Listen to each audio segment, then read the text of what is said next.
নাওতে আপনাদের স্বাগত। এই মুহূর্তে কিয়াদি রয়েছে আমাদের সঙ্গে। কিয়াদি, প্রথমেই যেটা জিজ্ঞাসা করব যে গতকাল রাতে বিস্ফোরক অভিযোগ, একেবারে মানে যারা শুনলেন এবং কেউ ঘুমোতে পারছে না, লিটারেলি কি বলবেন মানে যা যা অভিযোগে?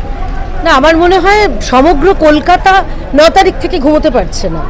14 তারিখ তারা রাস্তায় বেরিয়েছিলেন, 4 তারিখ আবার রাস্তায় বেরিয়েছিলেন। আপনারা দেখেছেন স্বতঃস্ফূর্তভাবে, সে টালা থেকে টালিগঞ্জ, বালি থেকে বালিগঞ্জ, সমস্ত জায়গায়, মানে কোচবিহার থেকে কাকদ্বীপ, সমস্ত জায়গায় মানুষ তারা স্বতঃস্ফূর্তভাবে বেরিয়েছেন, কেউ ঘুমোতে পারছেন না।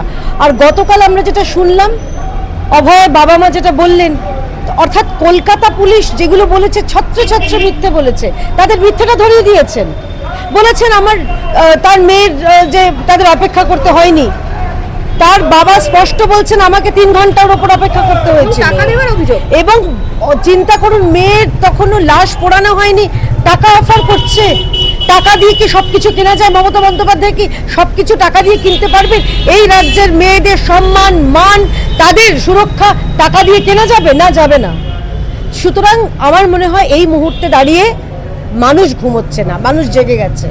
সুতরাং এইটাই ভয় পাচ্ছে। এবং এই প্রশ্নটা আমরা বারবার করছি, কেন ধর্ষকদের আড়াল করছে মমতা? এখন সব জেনে গেছে জনতা। এবং দিদি, এখনো কিন্তু বিনীত গোয়েল পদত্যাগ করলো না, বা কোনো রকম স্টেপ কিন্তু এখনো নেওয়া হলো না এই বিষয়ে। আসলে ওই শিরদাঁড়া যেটা ডাক্তারি স্টুডেন্টরা দিয়ে এসছেন, সেই শিরদাঁড়াটা এখনো তার লাগানো হয়নি। ওনার তো শিরদাঁড়াটা মিসিং। তো যে শিরদাঁড়াটা, প্রতীকী শিরদাঁড়া দিয়ে এসেছেন ডাক্তারি স্টুডেন্টরা, ওইটা এখনো লাগানো হয়নি। লাগিয়ে গেলে তিনি বোধহয় পদত্যাগ করবেন, তার আগে করবেন না। আরেকটা তথ্য আপনাদের বলে দিই, এই মাত্র আমাদের কাছে যেটা খবর এলো, আপনারা নিশ্চয়ই দেখাবেন, যে এই যে বলা হচ্ছিল যে ওই রেনোভেশনটা চলছিল, সেটা নাকি আগে থেকেই চলছিল, সেটাও সর্বৈব মিথ্যে। 10 তারিখ, অর্থাৎ দর্শকদেরও বলে দিচ্ছি, 9 তারিখে ঘটনাটা ঘটেছিল।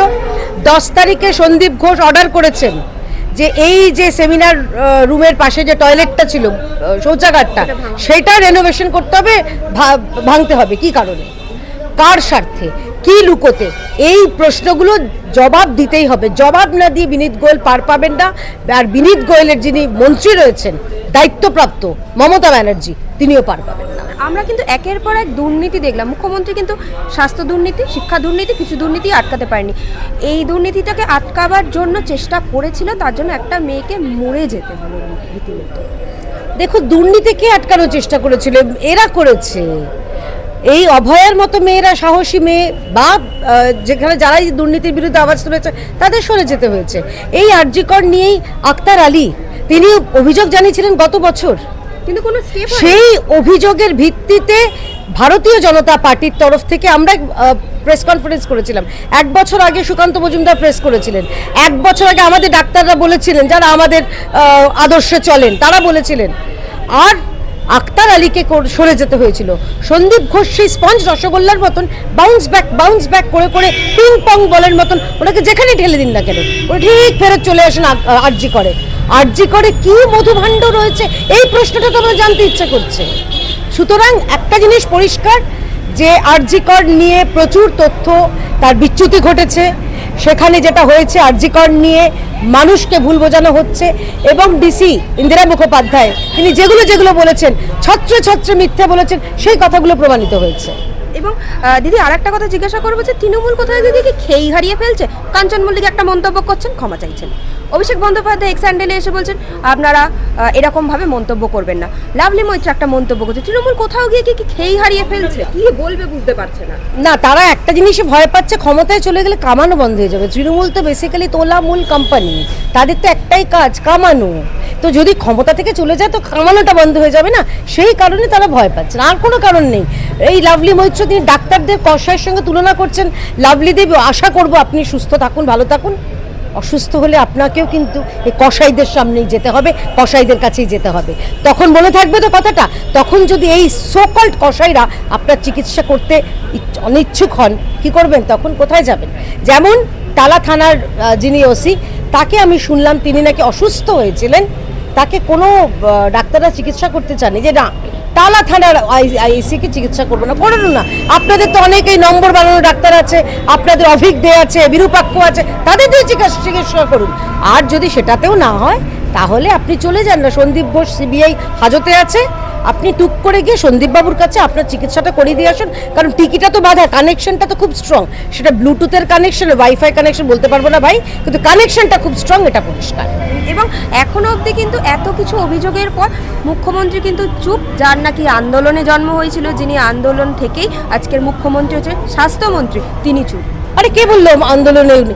আরে তিনি তো, আমরা দেখলাম এই রাজ্যের মুখ্যমন্ত্রী একবার রাস্তায় হাঁটলেন, কার বিরুদ্ধে জানেন তো? রাজ্যের স্বাস্থ্যমন্ত্রীর বিরুদ্ধে। উনি হাঁটলেন রাজ্যের পুলিশ মন্ত্রীর বিরুদ্ধে। আচ্ছা, এটা দর্শকদের বলে দিই বাবা, যে মুখ্যমন্ত্রী, স্বাস্থ্যমন্ত্রী, পুলিশ মন্ত্রী তিনজনই এক। অদ্ভুত নজিরবিহীন ঘটনা দেখলো, মুখ্যমন্ত্রী নিজেই নিজের বিরুদ্ধে হাঁটছেন এই রাজ্যে।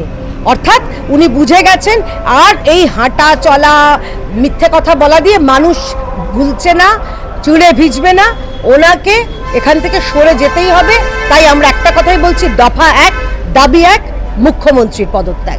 একদম শেষ প্রশ্ন করব দিদি, রাত দখলের লড়াইতে কিন্তু বিশৃঙ্খলা সৃষ্টি হচ্ছে মাঝে মাঝে, হ্যাঁ, এবং বলছে যে নারীদের জন্য আমাদের এই প্রতিবাদ, আবার কিছু নারীর ওপরই আক্রমণ এসে হানাচ্ছে। আমি স্পেসিফিক্যালি বলছি না, কিন্তু অনেকের ওপরই তো আক্রমণ হচ্ছে, সোশ্যাল মিডিয়ায় হচ্ছে, রাস্তাঘাটে হচ্ছে, কি বলবেন? দেখুন, কিছু লুম্পেন তো ঢুকেছে এর মধ্যে।